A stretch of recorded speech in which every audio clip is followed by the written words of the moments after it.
Hi, my name is Cyclopedia, short for Casumbrerang Britannica Encyclopedia Wikipedia. Hello, my name is K. Grampich, short for Casumbrerang Grammar and Speech.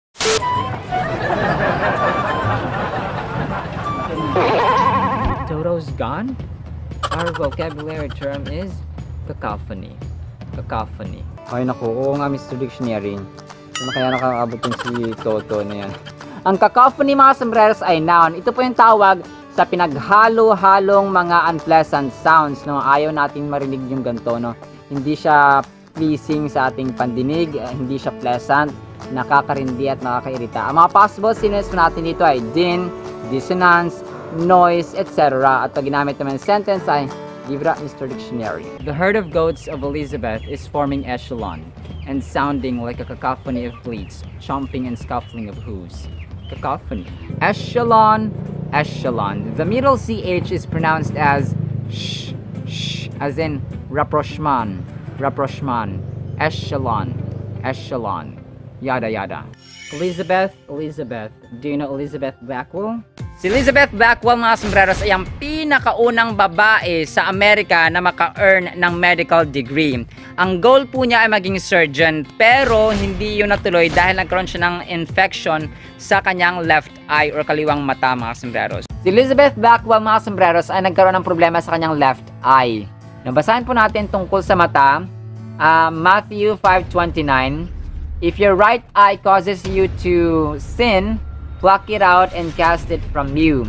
For it is more profitable for you that one of your eye or one of your members perish than for your whole body to be cast into hell.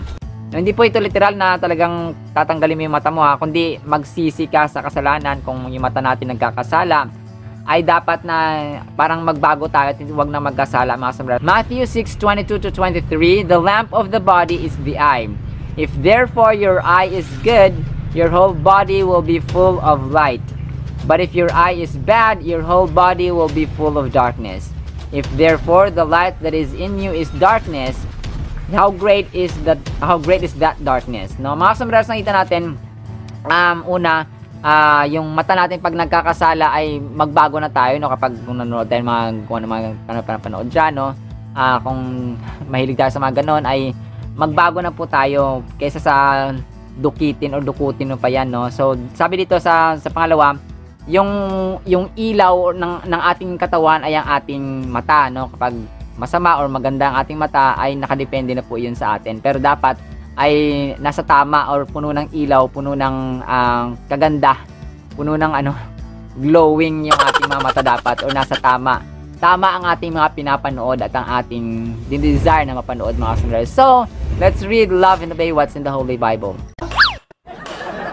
Kuryente mga sombreros, maraming pangalan ang nakakonekta o nag-develop sa ating modern electricity kung bakit tayo meron ngayon na i-enjoy na gamitin na electricity pero ayaw natin mabayan. Ang mga scientists na mga kilalang tao kagaya ng Thomas Alva Edison, Michael Faraday, Alessandro Volta at mga Benjamin Franklin po ang mga mahalagang tao kung bakit meron tayo ng kuryente. Pero ang pinaka-notable o pinaka-noteworthy, pinaka-makasaysayan mga sombreros ay si Benjamin Franklin kasi ang ginawa niya talagang ni-risk niya yung kanyang buhay nung gumawa siya ng experiment, no? Tinatawag na kite experiment or eksperimento na gamit niya ang saranggola.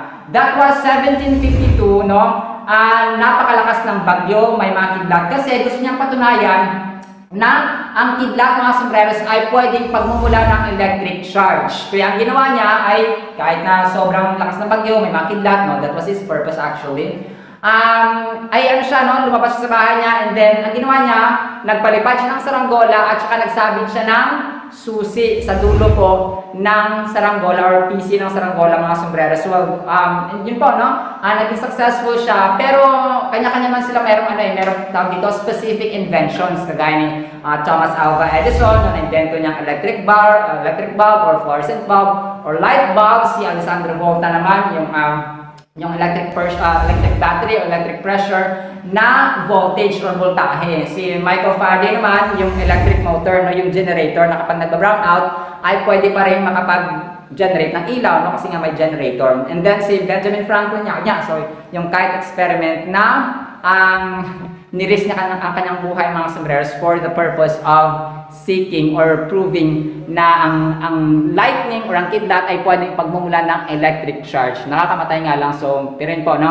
Mula rito po sa Camellia Village or Camellia Subdivision, Tagum City, muli po ito po si Kasombrerong Dennis.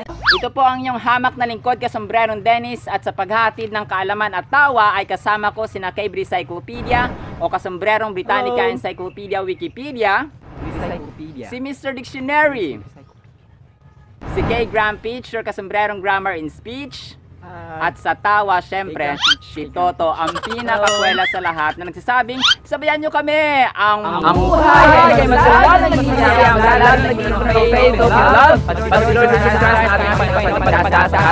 muli po, maraming salamat po mga sombrero sa mga sumasama sa learning, sa wisdom, sa knowledge. Maraming salamat po at see you sa next segment. Bye-bye!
Hi, my name is Cable Cyclopedia, short for Kasombrerong Britannica Encyclopedia Wikipedia.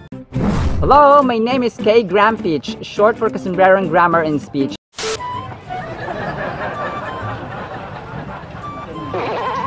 While Toto is finding his way to go back, our vocabulary term is clandestine. Clandestine. Mukhang may hinahanap lang si Toto, Mr. Dictionary. Ang clandestine, mga sombreros, ay adjective. Ito po yung paglalaraw natin sa isang bagay na ginawa mo or pinlano mo ng palihim. Secretly, mga sombreros. Actually, gumawa na ako ng vlog nito pero parang hindi ko siya justify masyado kaya gumawa ako ulit. Mga possible synonyms natin dito ay surreptitious, kung napanood yung vlog natin about surreptitious, secret, private, etc. At pag ginamit naman sentence ay let it fly, Mr. Dictionary. Last year, Howard ended a clandestine relationship but kept all his love letters in a handkerchief. Clandestine. Handkerchief, handkerchief. Handkerchief, handkerchief. So notice in American English we have two acceptable pronunciations where hand is pronounced as hang. Hang, not hand. Yada yada. Howard. Do you know Howard Florey or Howard Florey? Si Howard Florey or Florey, mga sombreros, ay isang Australian pathologist na isa sa mga nag-purify ng penicillin for clinical use. Sa madaling sabi, ay nag-share sila ng Nobel Prize kasama sina Alexander Fleming at Ernst Chain for Medicine or Physiology taong 1945. Ang clandestine, mga sombreros, ay usapang tago, no secret. Basahin po natin Luke 8:17, walang natatago na di malalantad at walang lihim na di mabubunyag. Tama. Deuteronomy 29:29, may mga bagay na sadyang inilihim ng Diyos nating si Yahweh, ngunit ipinahayag ang kautosang ito upang sundin natin at ang ating mga anak magpakailanman. Ephesians 1:9, ipinaunawa sa atin ng Diyos ang hiwaga ng kanyang kalooban ayon sa kanyang layunin na isa sa katuparan sa pamamagitan ni Kristo.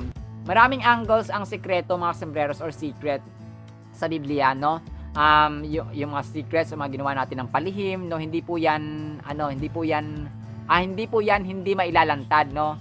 May mga darating talagang panahon, lalo na kapag nasa judgment day na po tayo, kahit yung mga sinasabi natin sa isip, sa ating puso, at sa ating mga ginagawang hindi alam ng tao, ay alam po ng Diyos, no? Parang i-flash siya doon sa heaven, and then mabubunyag po lahat. At hindi po, parang walang hindi mailalantad or hindi maihahayag, mga sombrero, sa sekreto. And dito yung secrets ni Lord, sabi niya sa Ephesians 1:9 and then Deuteronomy 29:29, yung kanyang salita or yung pag-ibig, yung kanyang mga misteryo, yung kalooban niya, yung will niya, ay yung kanyang layunin na may sa katuparan ay naihayag or ihahayag niya sa kanyang anak na si Jesus Christ. Napakadaming mysteries po mga kasambreros ng Biblia. And syempre ang Diyos po mga kasambreros, ang dami niyang mysteries, ang dami niyang sobrang lalim, sobrang lawak, sobrang taas na mga mysteries na ito na hindi kayang unawain ng tao, hindi kayang i-imagine ng tao mga kasambreros. That is why it is very important and significant mga kasambreros to read, love, and obey what's in the Holy Bible. Fried chicken, nagmula sa manok, may scientific name na Gallus domesticus. Alam niyo ba na si Peanut ay isang uri ng bantam breed na pinakamatandang manok sa buong daigdig mga kasambreros. Pagmamayari po siya ni Marcy Darwin na tagang Michigan, USA, na isang retired librarian. Isinilang si Peanut, medyo nakakalito, di ba? Si Peanut ang pangalan niya, pero chicken naman talaga siya. Isinilang po siya noong taong 2002. So kung susumahin natin, today is April 2023. Ay mahigit na po siyang 21 years old mga kasambreros. That's according sa Guinness World Records 2023 data. Muli po ito po sa 2023 data.